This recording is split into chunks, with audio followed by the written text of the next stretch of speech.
Hey guys, it is March 22nd, and that means today's prompt is tools and materials. So you guys know I am a watercolor and comic artist.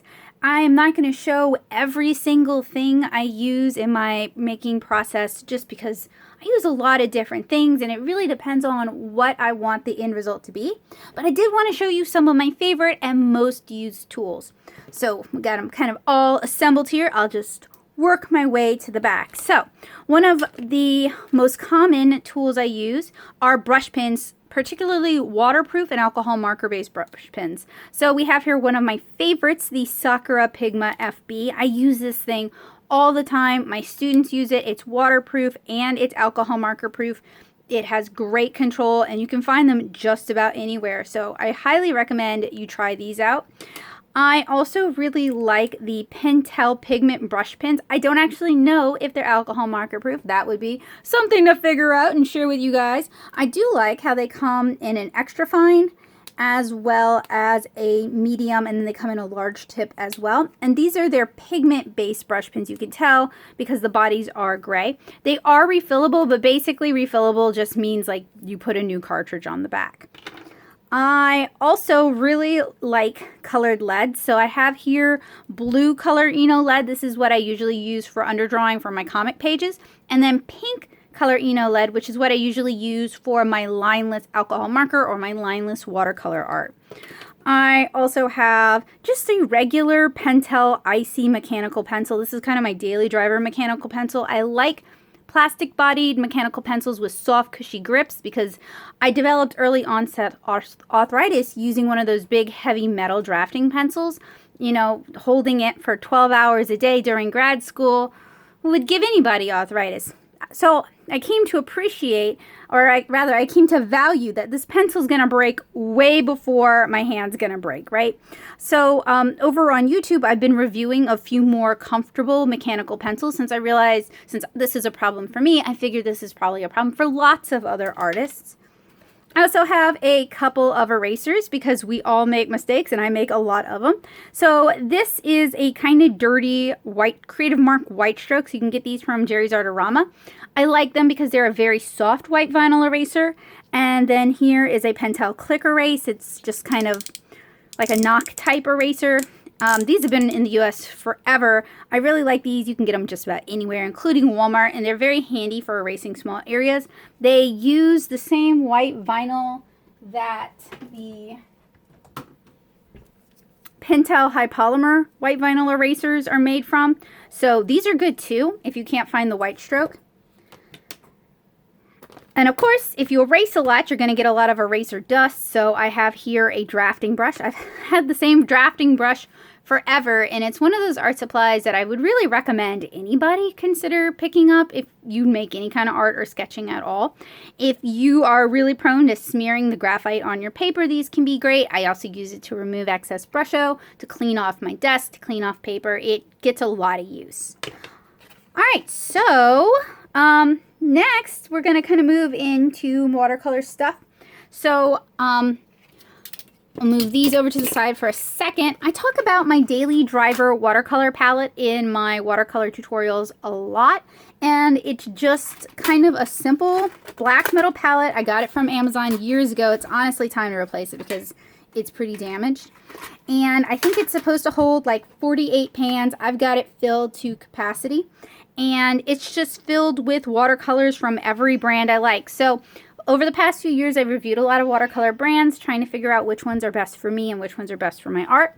And if I like a color, if I like a brand, it goes in the Daily Driver palette. So there's Winsor & Newton in here, there's Sennelier in here, there's M. Grams in here, there's Daniel Smith in here, there's Holbein, Magello, some Soho. There might be a little Kusakabe, but I doubt it just because it's harder for me to get here in the US.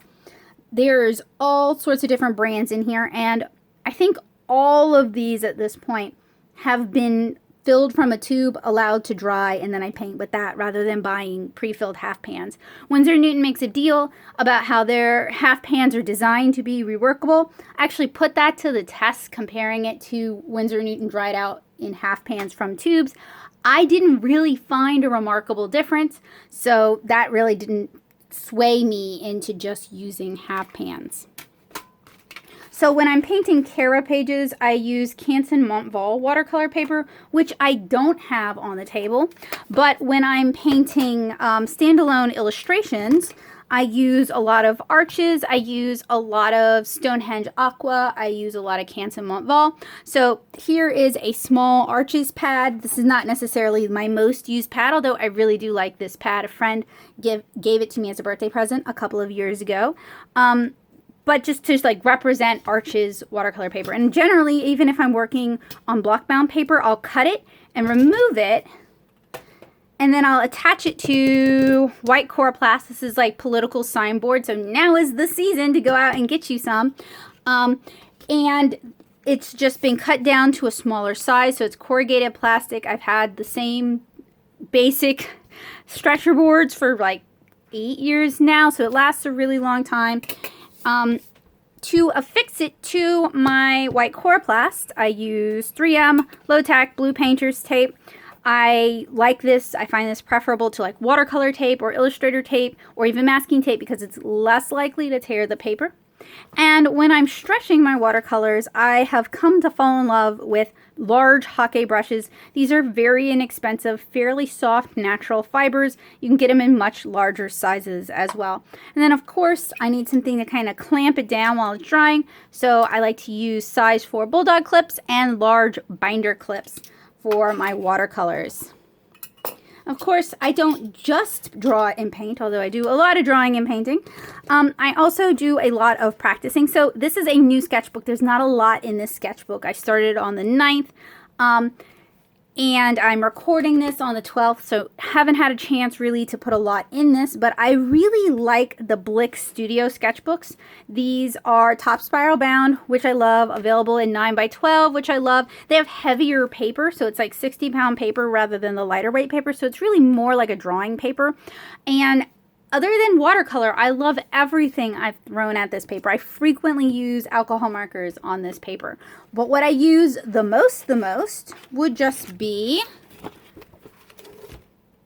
Prismacolor color pencils to sketch with, to do warm-ups with. One of the reasons I like using color pencil is it's not really erasable and it keeps me from getting too fussy and from trying to make things too perfect, which is great when you're doing warm-ups because the focus is really on the warm-up rather than the beautiful art that you produce. So I happen to really like the combination of Prismacolor color pencils in a Blick Studio sketchbook.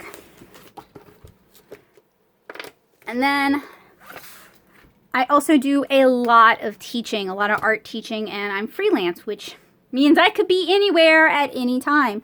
So I bought a Happy Planner a while back, and I actually really like it. I like how modular it can be. I wish there was more stuff tailored to self-employed people or social media people. The social media insert they have is really more popularity based than actual planning based, but you can also make your own or you can order your own from like Etsy.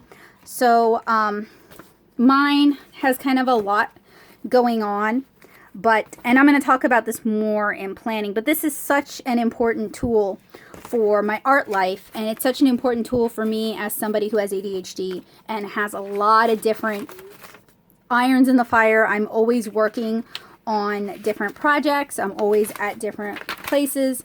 Having something that's modular like this that I can add additional filler page to the back. I can also, so I keep all my class notes and I put them in the back for later classes. I also kind of treat my month view as like a Gantt chart. I write down what I did for 7-inch Cara on here. I use it for planning dates. I use it for planning classes. I use it for planning YouTube and blog posts. So this is a really super tool for me. It's very useful. And without using planners, I'd be quite lost. And to go with that, I have a multi-pin. This is a really cheap multi-pin. I got it at Plaza. It's a Toysmith multi-pin. You can get these at Dollar Tree too, though. And it just has like a bunch of different colors, so it's helpful for color coordination. And that is about the summation of just kind of my basic tools. I have videos where I get like really nitty gritty about what paints I like and what papers I like and what brushes I use. And I recommend you guys check those out if you are looking for recommendations. But I kind of just wanted to share a little slice of like my working life and my working tools with you guys. So I will see you guys again tomorrow with another March Meet the Maker. You are probably watching this over on YouTube, so if you're curious about the behind the scenes of my day-to-day working life, I'm doing March Meet the Maker over on Instagram at instagram.com/natosoup. Hopefully you guys will check it out and maybe consider following me for more great art. So have a wonderful day, guys. Bye!